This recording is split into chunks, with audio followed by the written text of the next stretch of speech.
So I had a dream last night that I was getting my younger son ready for bed. I was changing his diaper, putting on his pajamas, and I was in a different room in the house than I would normally be doing this, but in my dream that didn't seem odd. And suddenly it felt as if the room was moving, really like the floor was moving, the house was moving. And I just seemed to intuitively know that Earth was moving faster than normal. So I immediately think I've got to go, locate my other son in the house. So I take the younger son, we go find the older son, and so we're all in a room together. And I said, let's look out the window. Well, it was about, dusk, bedtime, but it should have still been light outside, but suddenly it had gotten very, very dark, pitch dark. And there was a full moon, and the clouds, you know how you can see when clouds go by the moon, you can kind of tell, how fast, you can kind of sense how fast Earth is rotating by watching the clouds. Well, it was as if the clouds, like when you're going down the interstate at 70 miles an hour and you see the trees passing by, that's how fast it appeared the clouds were moving. So I tell my older son, I said, I don't know why, but for some reason, Earth is just moving a lot faster right now.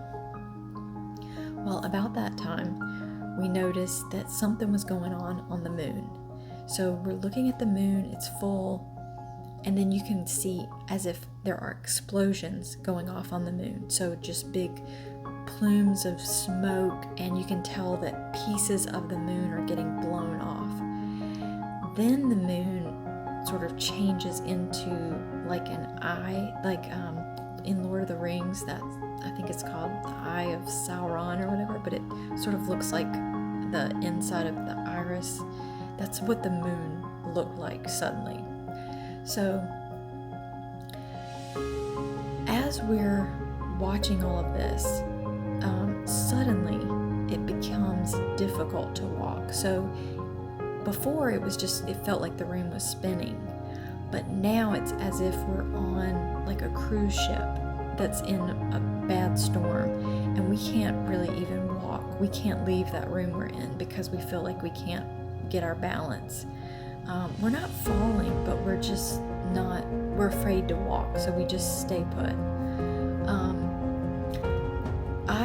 I mean, as a Christian and as a Christian in the dream, I was excited because I thought, we're about to meet Jesus. Like, he's coming back. This has to be what's about to happen. The only hesitation or sort of sadness that I experienced in that moment was the fact that my husband wasn't there, because I thought it would have just been cool to experience it all together. But I knew that wherever he was, and at his workplace, he was experiencing the same thing we were experiencing. And I also started thinking about my family members who lived far away, and I knew they were all experiencing the same thing at the same time. And it was so cool. But it was as if cell phones or phones did not exist, because I remember thinking, I wish I could just, tell my husband I love him, but it was like I had no way of contacting him. So I don't know why phones didn't exist in that moment, but they did not. But then I woke up.